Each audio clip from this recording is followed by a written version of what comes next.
చరణ్ కూడా ప్రొడ్యూస్ చేస్తున్నారు కదా. Yeah. సో మీ ఇద్దరు కాంబినేషన్లో మళ్ళీ నాన్నగారితో సినిమా అంటే ఎప్పుడు? అనుకున్నాం నిజంగానే అలా సెట్ అయితే మాత్రం ఇద్దరం కలిసి చేద్దామని అన్నారు చరణ్ కూడా.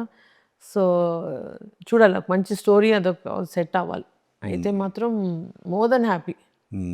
ఈవెన్ బాబాయ్ కూడా ఇప్పుడు కంటిన్యూగా సినిమాలు చేస్తున్నారు. అవునండి. సో ఇప్పుడు గోల్డ్ బాక్స్కి ఒక సినిమా సూపర్ డూపర్ హిట్ వచ్చింది కాబట్టి, సో మిగతా వాళ్ళతో కూడా వరుస ప్రాజెక్టులు అంటే సబ్జెక్ట్స్ ఏమన్నా రెడీ చేసుకుంటున్నారా? అవుతున్నాయండి, we're developing some stories. And ఇది కాకుండా మాకు ఇప్పుడు అమెజాన్ ప్రైమ్తో కూడా ఒక సినిమా, ఒక వెబ్ సిరీస్ రెడీగా ఉంది to be released. And Jio హాట్స్టార్తో కూడా we're finish shoot, post production జరుగుతుంది. సో ఇవన్నీ జరుగుతున్నాయి ప్యారలల్లీ. సో మీరు సక్సెస్ కొట్టారు, అలాగే లాస్ట్ ఇయర్ నిహారిక కూడా తను కూడా బాగా చేస్తుంది, మంచి సక్సెస్ ఇచ్చింది. ఇప్పుడు తన సినిమా ఇంకోటి రాబోతుంది, మంచి కంటెంట్ బేస్డ్ ప్రాజెక్ట్స్ చేస్తుంది తన. సో మీ సిస్టర్స్ ఇద్దరు కూడా కలిపి సినిమా చేసే ఆలోచన ఏమైనా ఉందా? అనుకున్నావు, మంచి ఫన్ ప్రాజెక్ట్ ఉండాలి.